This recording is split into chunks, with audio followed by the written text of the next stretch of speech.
어느 날 나는 내가 너무 지나치게 스마트폰에 의존하고 있다는 사실을 깨달았다.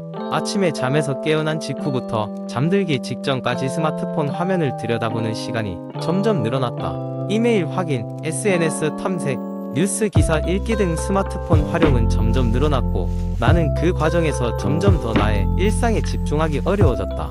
특히 일을 하면서도 회의 중 틈틈이 스마트폰을 들여다보는 습관이 생기고 있었다. 어느 날 저녁, 나는 가족들과 함께 저녁 식사를 하면서도 계속 스마트폰만 쳐다보고 있었다.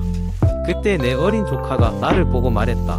삼촌, 우리랑 놀 때는 스마트폰을 내려놔요. 그 말이 머릿속을 맴돌며 나를 멈춰서게 했다. 어느새 나는 내 주변의 사람들과 순간들을 놓치고 있었던 것이다. 그때부터 나는 결심했다. 디지털 디톡스를 통해 스마트폰 사용을 줄이기로. 첫 번째로 나는 스마트폰을 사용하는 목적을 정의해보기로 했다. 정말 필요한 순간에만 사용하자. 나는 결심을 했다. 필요한 순간이란 업무에 관련된 사항을 처리하거나 급한 연락을 받을 때였다. 그리고 SNS는 하루에 30분 이내로만 확인하고 정해진 시간에만 접속하기로 했다. 다음으로는 스마트폰의 알림 기능을 거의 다 꺼버렸다. 시도 때도 없이 울리는 알림 소리에 정신을 빼앗기고 싶지 않았다. 대신 나는 하루에 몇 번씩 정해진 시간에 알림을 확인하기로 했다. 알림을 받으려면 의식적으로 스마트폰을 들어야 했기 때문에 불필요한 시간 낭비를 줄일 수 있었다. 그뿐만 아니라 나는 잠자리에서도 스마트폰을 떨어뜨려 놓기로 했다. 잠들기 최소 30분 전에는 모든 전자기기를 끄고 책을 읽거나 명상을 하면서 하루를 마무리했다. 아침에는 스마트폰을 확인하기 전에 샤워를 하고 아침 루틴을 모두 끝낸 뒤에야 스마트폰을 켜도록 했다. 또한 스마트폰 없는 시간을 가족들과 함께 설정했다. 저녁 식사 시간이나 주말의 특정 시간대에 스마트폰을 전혀 사용하지 않는 것이다. 그 시간 동안에는 서로의 이야기를 듣고 함께 산책을 나가거나 보드게임을 하면서 시간을 보냈다. 이를 통해 가족들과 더욱 가까워졌고 인간관계의 소중함을 다시금 느낄 수 있었다. 이 변화들을 시작하고 몇 주가 지났을 때 나는 내 삶에 많은 긍정적인 변화가 생겼음을 깨달았다. 우선 눈앞의 일에 집중할 수 있게 되었고 그 결과 업무 효율성도 높아졌다. 또한 스마트폰에서 벗어난 시간이 많아질수록 주변의 아름다움과 소소한 행복을 느낄 수 있었다. 사람들과의 대화가 더 진지해진 것을 느꼈고 그들 역시 나와의 시간을 더 소중히 여겼다. 무엇보다도 정신적으로 느끼던 피로감이 더는 없었다. 잠도 더 깊이 잘 수 있었고 아침에 일어났을 때 상쾌함을 느낄 수 있었다. 일상의 크고 작은 순간들을 온전히 경험하며 이전과는 다른 차원의 행복을 느끼게 되었다. 지금도 나는 완벽하진 않지만 마음속에 항상 내가 무엇을 우선으로 해야 할지를 새기며 스마트폰과의 관계를 조율해 나가고 있다. 나의 디지털 디톡스는 단기적인 프로젝트가 아니라 앞으로도 지속할 삶의 한 부분이 되었다. 이 글을 통해 많은 사람들이 그들의 일상 속에서 진정한 휴식과 자유를 찾을 수 있기를 기대한다. 두 번째 이야기, 옛날 옛적 푸른 언덕과 방울방울 흐르는 시냇물 사이에 위치한 한 아담한 마을이 있었습니다. 그곳에는 엘라라라는 노령의 약초사가 살고 있었고 그녀는 자연의 풍요 속에 숨겨진 마법에 관한 곳에 지식을 지닌 인물로 알려져 있었습니다. 그녀의 정원은 형형색색의 식물과 허브들로 가득 차 있었고 그 비밀은 진정으로 듣고자 하는 이들에게만 속삭여졌습니다. 계절이 바뀌고 바람이 차가워지자 신비로운 질병이 마을을 휩쓸기 시작했습니다. 이 질병은 마을 주민들의 정신과 몸을 약하게 만들었습니다. 주민들은 엘라라에게 도움을 요청하기 위해 모였습니다. 그녀는 부드러운 지혜와 아는 듯한 미소로 그들의 면역 체계를 자연스럽게 강화할 수 있는 5가지 슈퍼푸드에 대한 소중한 비밀을 나누기로 결정했습니다. 첫 번째는 엘더베리로. 이는 감기와 독감을 막는 뛰어난 능력으로 오랫동안 존경받아온 작은 어두운 베리였습니다. 엘라라는 이 열매의 높은 항산화 물질과 비타민C의 중요성을 말하며 하루에 한 숟갈씩 섭취할 수 있는 간단하면서도 강력한 엘더베리 시럽 만드는 법을 주민들에게 가르쳤습니다. 두 번째로 소개한 것은 마늘이었으며 이는 자연의 항생제라고 불리곤 했습니다. 마늘의 알리신이라는 강력한 성분이 항균 및 항바이러스 성질을 제공하는 것으로 알려져 있었습니다. 엘라라는 마늘을 으깨고 요리 전에 잠시 두어 이 유익한 성분을 극대화하는 방법을 설명했습니다. 이 소박한 구근은 곧 마을의 모든 음식에서 필수적인 재료가 되어 질병을 막고 스튜와 수프에 풍부한 맛을 더했습니다. 다음은 황금빛 강황이었습니다. 엘라라는 그 항염증 효과의 전설적인 힘을 설명했습니다. 강황의 활성 성분인 커큐민이 블랙페퍼와 함께 하면 흡수력을 높이는 데에 도움이 된다고 했습니다. 그녀는 강황, 우유, 꿀로 만든 황금 우유라는 따뜻하고 편안한 음료를 준비했습니다. 이는 단순히 몸을 위로하는 것뿐만 아니라 영혼까지도 달래주었습니다. 네 번째 슈퍼푸드는 생강이었습니다. 생강은 따뜻한 성질로 잘 알려져 있고 구역질과 소화불량을 극복하는 데 유용했습니다. 그러나 더 인상적인 것은 면역 체계를 강화하는 능력이었습니다. 엘라라는 간단한 생강차를 만드는 방법을 보여주었는데 이는 차가운 겨울 저녁에 마시기에 적합했습니다. 뜨거운 물, 썰은 생강, 그리고 레몬 한 방울을 조합해 만든 이 음료는 외부의 차가운 바람에 대한 향기로운 방어가 되었습니다.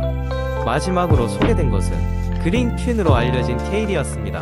케일은 비타민 K, 비타민 C, 칼슘과 같은 필수 영양소로 가득 차 있어 건강에 많은 이점을 제공했습니다.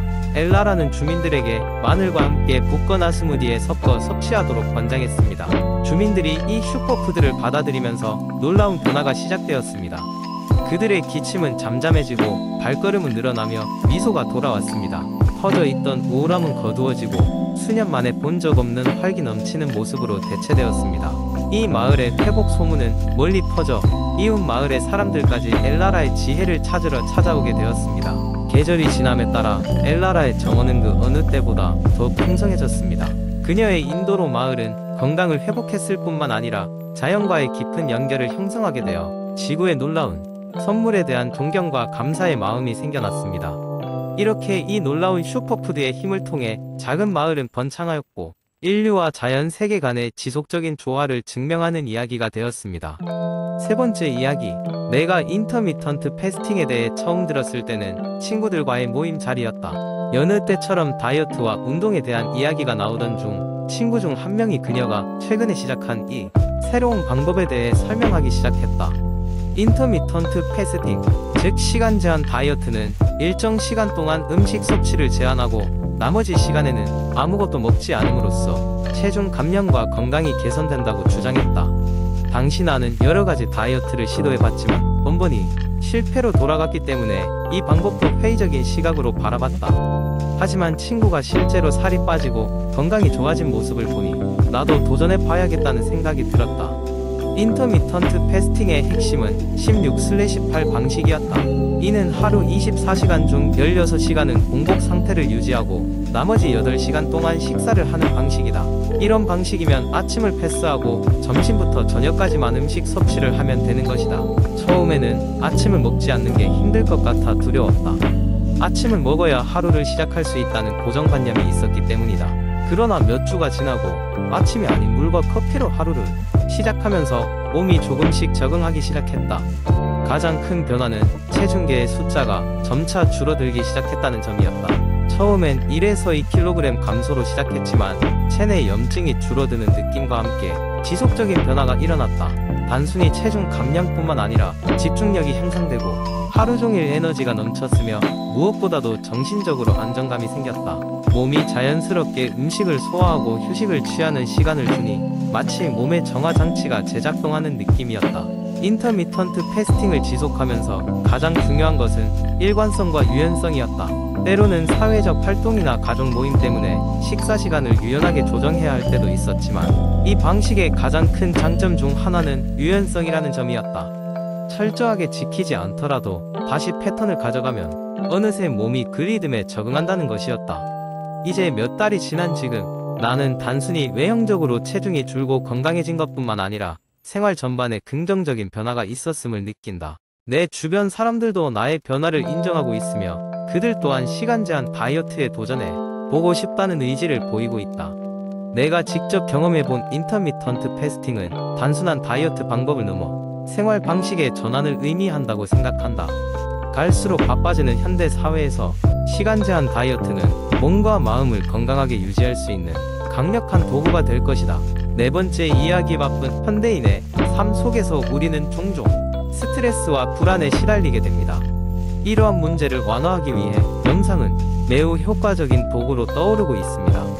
특히 가벼운 명상은 일상의 복잡함을 더하지 않으면서도 그 자체로도 엄청난 이점을 제공합니다.